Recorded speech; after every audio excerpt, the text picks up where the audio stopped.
Hello. Hello. Good morning, good afternoon, good evening. And good night. Well, whenever you're listening to this, hello. My name's Simon Wells. And my name is Bruce Fielding. And we are both a couple of professional voiceover artists who happen to love random facts, trivia, interesting things, obscurities. That's true, actually. Did you know is how most of our conversations start? Yes, absolutely. We're both pub quiz fans. We both read an awful lot of books about just useless, trivial stuff. Yes. And then every now and then we sit together, not together, remotely together, and we pour some of our thoughts out and discuss our findings about a particular subject, and we share them with you, our delightful listeners. We hope that they're not going to be very big subjects generally, because otherwise it's a lot of editing, because we'll be speaking for hours and then have to get it down to 30 minutes. But yes, we usually find something quite niche. Cucumbers, dogs, things like that. And this week, what are we talking about, Simon? This week we've gone the complete opposite. This week we're discussing an entire county. Yes. The county in question is Norfolk. Norfolk, eh? Norfolk, indeed, yes. So do you have any personal affiliations with Norfolk yourself, Bruce? Have you been? I have. I think I went to Swaffham once. Right, okay. Yeah. But other than that, it's not a county that I know especially well. Okay. And you? I know it a bit because my grandmother-in-law is from Norfolk. Oh. Speaks with a delightful Norfolk accent, which I've decided I'm not going to replicate. I do enjoy doing accents, but my Norfolk accent is very close to my Somerset accent, and I don't want to offend anyone. But then again, if a client asked you to do a Norfolk accent, you'd probably just do it anyway. Oh, I'd just do it anyway, of course, yeah. So, yes, I've had a few family visits to Norfolk over the years. Yeah, so it's a nice area. It's very rural. It's very green. It's generally perceived as flat. North Norfolk is actually quite hilly. There are quite a lot of hills and cliffs and undulations along the coastline of North Norfolk. I guess Norfolk is the North Folk, isn't it? That's right. Yeah, exactly. For anyone who's wondering where this place is that we're talking about, it sticks out of the east part of England. You've got that large bulge on the right-hand side, collectively known as East Anglia. And within East Anglia, you've got the North Folk and the South Folk. So you've got Norfolk and Suffolk. Simple as that. But we're not talking about Suffolk today, are we? No, we're not. No. Good. I hope not, anyway, because I haven't researched Suffolk. So, as you said, Norfolk is old. There are lots of medieval structures around. There have been archaeological finds dating back from the Ice Age. There have been coins found. There have been tools excavated from around the Ice Age. So people were living there, a very, very long time ago. And there's a particularly interesting site called Grimes Graves, which I visited. And this is a Neolithic flint mine, or series of mines, dating from about 2,500 BC. So they're quite old. And it's a series of pits about 14 meters deep and then interconnected by tunnels. So, flint was being dug out of the ground in Norfolk way before anyone ever got their hands on the peat or the chalk or anything else. And you can go and visit these things. You can go and climb down a ladder and not quite stand up, especially if you're my height, but interesting place, well worth a visit. In the Bronze Age, Norfolk was apparently quite big on metalworking. Again, there are things that have been excavated that show lots of different metalworking tools and things like that. So yes, it's been around for quite a long time before actual proper history got its hands on it. Well, talking of history, there's obviously lots of families live in Norfolk. Yes, and lots of people have holiday homes there as well. Sure. And there's a family called the Windsors. I've heard of them. That have got a holiday home in Norfolk. Right, okay. And I think just a little cottage, is it? A little cottage called Sandringham. Oh, that's the one, yeah. That's the one. So the king basically lives at Sandringham as a holiday, one of many holiday homes that they have in the UK. But it's where they go for Christmas. Oh, right, yes. So it used to be that the kings/queens/king's speech was made from Sandringham. And it was originally live from Sandringham. Ah, But now it's pre-recorded in a recording studio. right, yes. But the King still goes and listens to the King's speech on Christmas Day at Sandringham. So I understand. I understand that he actually goes and listens to it and watches it somewhere else while the family are having a few ports and stuff. Well, that's a nice little family tradition, isn't it? Yeah. Shall one go and listen to oneself on Christmas Day? Do you listen to your stuff back? I do. I listen to my stuff back if it goes out broadcast. Yeah, absolutely. Yeah, but you hear people who like actors on TV go, "Oh, I never watch my own stuff, darling." Ah, rubbish. Well, I just don't believe them. Yeah, no, of course. No, I always seek out wherever my voice has been used, I always sort of go and see if I can find it in order to point it out to people. This is kind of relevant. Right. Because I once heard my voice being used at something that I'd done, which was a virtual reality Howard Carter Tutankhamun exhibition. And Howard Carter was born in Norfolk. Boom. There you go. You've connected it right back to itself. Well done.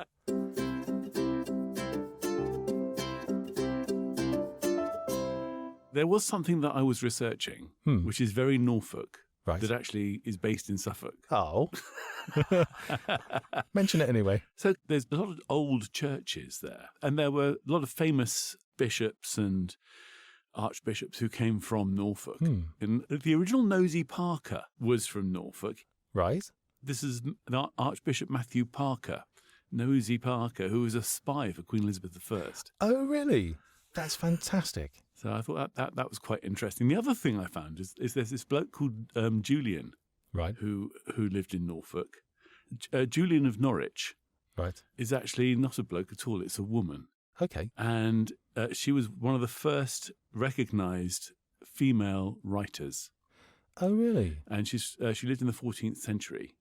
Oh. And she was a thing called an anchoress, like a female anchor, an anchoress.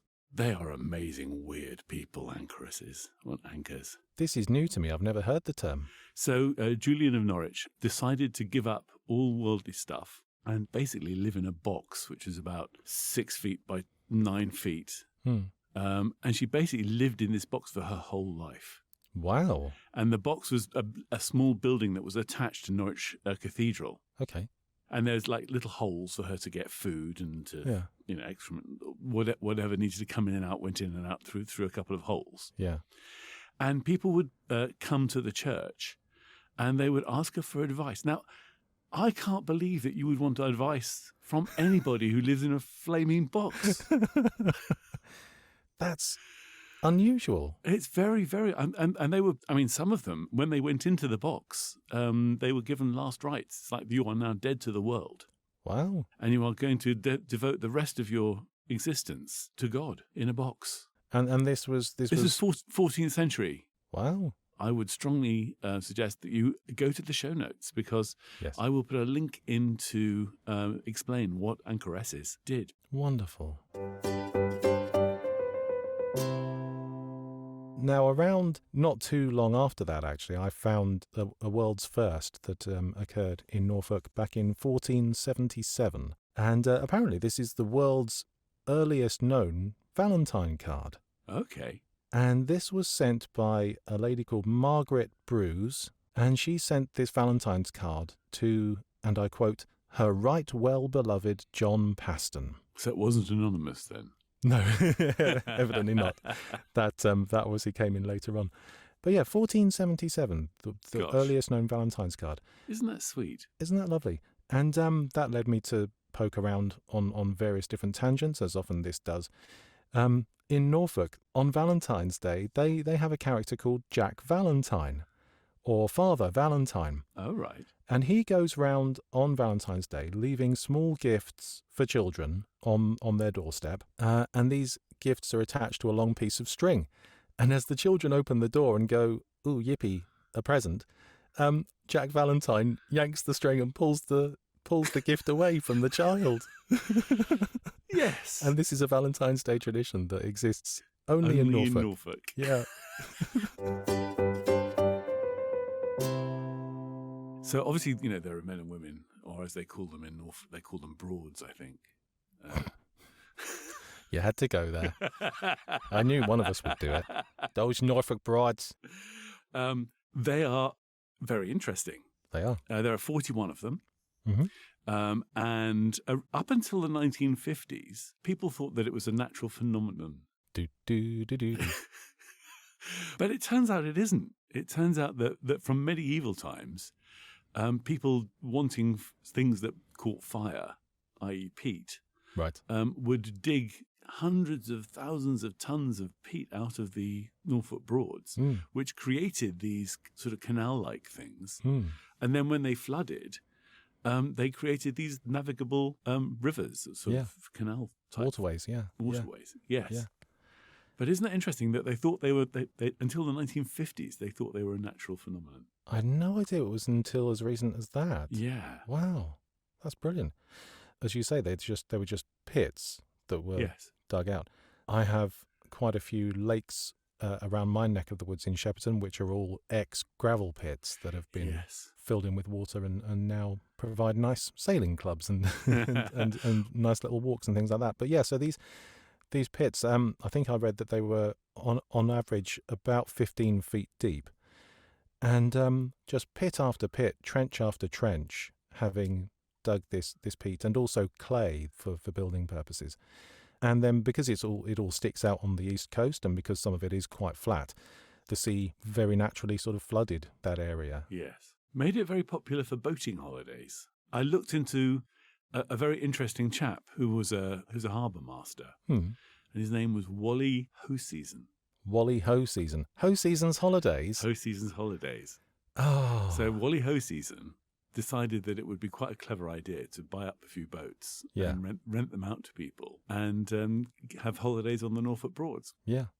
I read there are about 200 miles worth of waterways in the Norfolk Broads. That's an awful lot of digging, isn't it? Yes. If all of those were man-made, 200 miles worth. And they're all quite wide.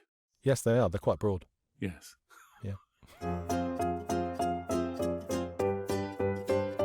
Even before those were created in medieval times, that area is obviously quite marshy. You get a lot of reed beds and that sort of thing. All the way back to Roman times, the Romans had these particularly flat-bottomed boats. And they would, trade. An awful lot of trade would happen sort of coming up the east coast. So those areas have always been relatively navigable. There are a few main rivers that sort of lead out to estuaries on the east coast around that neck of the woods. Mm-hmm. But yes, the idea that they actually, a couple of thousand years later, carved out 200 miles of waterways just in order to get the peat out is phenomenal. Industrious people. Indeed.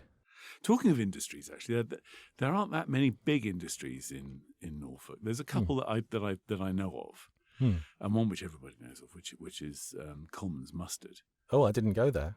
Brilliant, well done. So for about 200 years, Coleman's Mustard was actually produced in Norfolk. Right. And if you look on old Coleman's tins, it will tell you it's like Coleman's of Norwich is the name of the company. Okay. But they stopped making mustard in Norfolk a little while ago. But Coleman's Mustard was one of the very big industries in Norfolk. Okay. As was motor racing, and still is to some degree. Really? I mentioned before that I've been to Hethel a few times, and the car nerds amongst our listeners will have realised that the reason that I would have gone to Hethel would be to go and visit Lotus. Oh. Because Lotus is based in Norfolk, and very proudly based in Norfolk. Didn't know that. They're in fact one of Norfolk's biggest employers. Really? Yeah, they directly employ about 800 people, and indirectly 22% of their suppliers are based within the area. Oh, right. Wow. So that's quite useful. And they started when they first moved to Norfolk, they basically bought up an old American air base because they wanted it for a test track, and then they built the factory and stuff, and they started producing the Elan and the Europa there back in 1966. Right, okay. As you just mentioned mustard, I sort of had a look around at local delicacies of the area. Oh, right. I started looking at turkeys because Bernard Matthews. And just because of the lay of the land, it's a very agricultural area. They've always grown crops. There were an awful lot of sheep in Norfolk because the soil was rich. It produced good grass. That's good for feeding your sheep. So there was quite a big wool industry around the area. Oh, right. But around the 1600s, turkeys suddenly started being bred in the area, and a particular breed called the Norfolk Black. Oh yes, I've seen them hanging up in butchers. They leave the black feathers on the back. Yes, that's right. Yes, they're quite decorative. There are some accounts of local turkey farmers taking their turkeys to London in order to be sold for Christmas markets, you know. Yeah. And I would always have assumed that you would just load your turkeys onto the back of a wagon and have a horse pull it all the way to London. But there are records of people walking their turkeys to London, a route of about 100 miles. By foot, with turkeys. On foot, herding the turkeys, exactly. Wow. Herding the turkeys all the way to London. It may well be that this was just a ceremonial thing, or it was just one particular farmer who felt like a bit of a jaunt. I don't know. But apparently there are records of these turkeys having little leather boots put on them so as not to damage their feet, because it's a long old journey. I was going to mention that because that sparked a thing in my head about turkey shoes, turkey boots. Turkey boots. I didn't even know this was a thing. Yes. Now you mention it, I have heard of it. Isn't that great? Isn't that fantastic?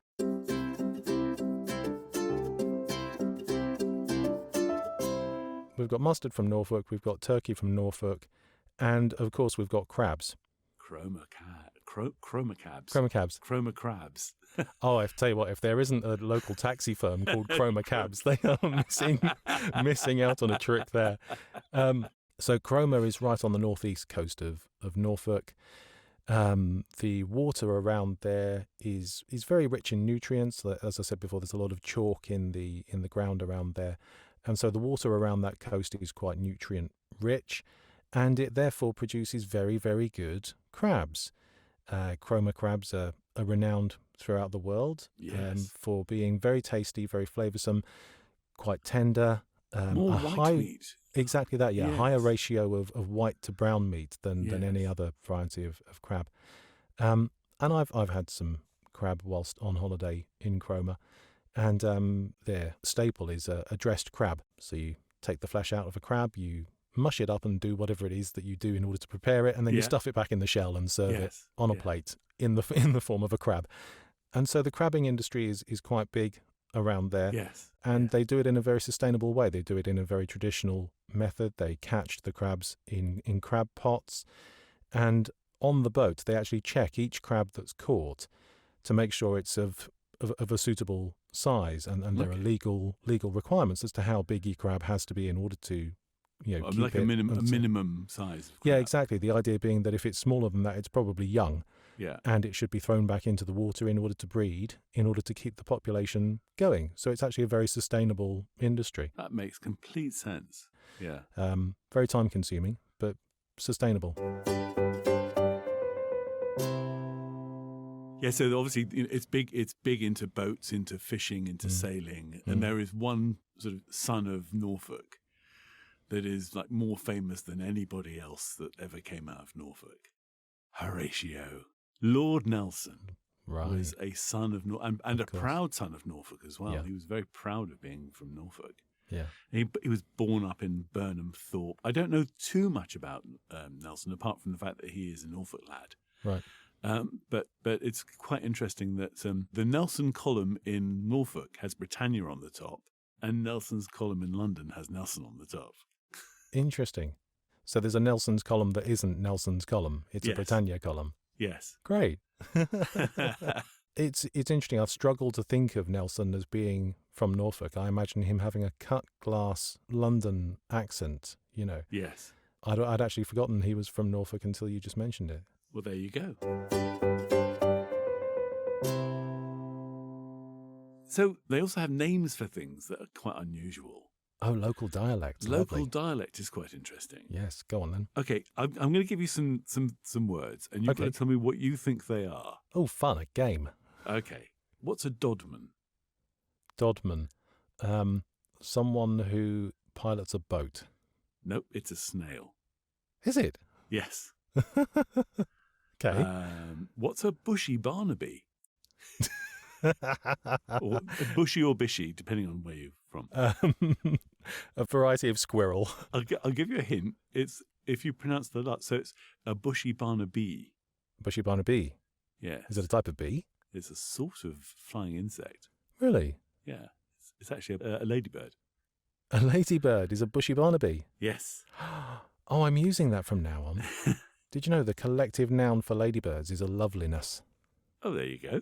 A A loveliness loveliness of bushy barnabys. of bushy barnabys. Yeah, brilliant. Oh, that's a tongue twister for the morning.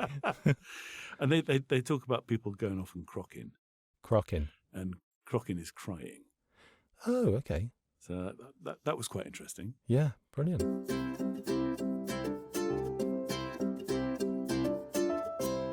We talked about Nelson. Hmm. There are other famous people that have come out of Norfolk, including one Alan Smethurst. Alan Smethurst. Alan Smethurst. Doesn't ring a bell. Now, given your previous occupation, you should know who Alan Smethurst is. Oh no! Am I failing in my duties as an ex-postman? So Alan Smethurst was also known as the singing postman. Oh right, okay. Have you got a light boy? Have you got a late boy? Overteen late. Oh right. So he was from Norfolk as well. I don't know that much more about him apart from the fact that he was the singing postman and had a number one hit in the UK with a Yes. song called "Have You Got a Light Boy," That's good enough for me. which is which is again it's colloquial Norfolk. Yes, that's brilliant. So Norfolk produces some interesting characters, interesting words, interesting customs and traditions, and so on.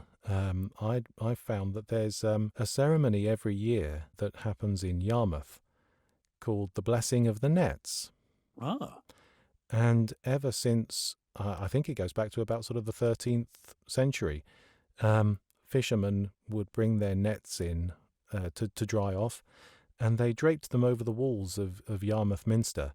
And they would have the local clergy pray blessings over these nets and sing and sprinkle them with incense and so on, in order to, help the fishermen have a good following year.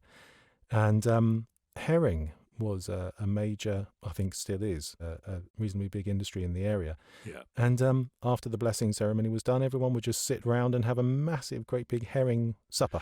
I read somewhere that they had like the herring fleet was absolutely huge and would bring in like tons of herring every day. Massive herring fleet. And herrings were apparently in the area known as silver darlings. Oh, that's nice. Isn't that lovely? Silver darlings. How would you like your silver darlings done today? How would you like your silver darling? One of the abiding memories that I have from my childhood is hearing, I think it was a chap called John Vinnant or something, Right. who would at the beginning of a TV show go, "And now from Norwich, it's the quiz of the week. It's the sale of the century." Right. And the sale of the century was a quiz show Yes. with Nicholas Parsons. And it was very long running. It ran from like 1971 to 1983. Oh, And that's a good innings. Very good innings, 12 years. And it was based on an American TV show, which I had no idea that it was. Obviously, at that time, we assumed that we invented everything. But yeah, and the music for that. Oh, I recognise that. I don't know the show, but I recognise the tune. Okay, so that music was actually the American music. Right. But they updated it and put syndrums on it and things like that eventually. But the sale of the century was from Anglia television. Oh, of course. And Anglia was, I think, it was probably about the 10th or 11th ITV station in the UK. And I think it started up in the late 50s, early 60s. And they had some really, I mean, Sale of the Century was obviously the one that says, "And now from Norwich." So you knew that Yes. Sale of the Century was from Norwich. But they also produced another one of my favourite shows from my youth, which was a thing called Tales of the Unexpected. People killing each other with frozen lamb, things like that. And that was another brilliant show. Yeah. So Anglia TV did some good stuff, and they probably still do. I didn't research much into what they they're actually up to do now. now. But I just remember it was a knight on a horse carrying a flag was the logo for Anglia Television. Right, now that must mean something, because I've seen a company called Anglian Windows sort of the equivalent of Everest. Yes. And their emblem is a knight on a horse with a lance. This must be something to do with Norfolk. Must be. Tell you what. Yeah. Go ahead. We don't currently know the answer because we're doing this on the hoof and we haven't researched this particular thing. But you, dear listeners, you can join in the conversation. If any of you are sitting there going, I know why that's the emblem of Norfolk, please let us know. Was St. George anything to do with Norfolk? Did they have particularly good jousting festivals in Norfolk? Are we making all of this up? You guys can tell us, please. Put it in the comments. Yes, please. So, Simon, do you have anything else to talk about on Norfolk? I don't think I do, actually. No, I'm sure there are many, many other facts. Like I said earlier, we could probably do an entire episode on just each little village in Norfolk. But we don't have time. We don't have time. In fact, time has run out. It has indeed. Thank you, listeners, for listening. Thank you very much indeed. We appreciate it. And if you've enjoyed this one, try another one. Yeah, keep on going. We've got topics galore that we've discussed. And more to come. So Indeed. Make sure you subscribe so you never miss one. Absolutely. Please subscribe, like us, share us. Share us with your chums. If you know people who are equally interested in random facts and useless knowledge, tell them about this. They'll enjoy it. Yeah, they will. They'll love it. So we will be back with more. Indeed. Come again soon, and goodbye. Goodbye.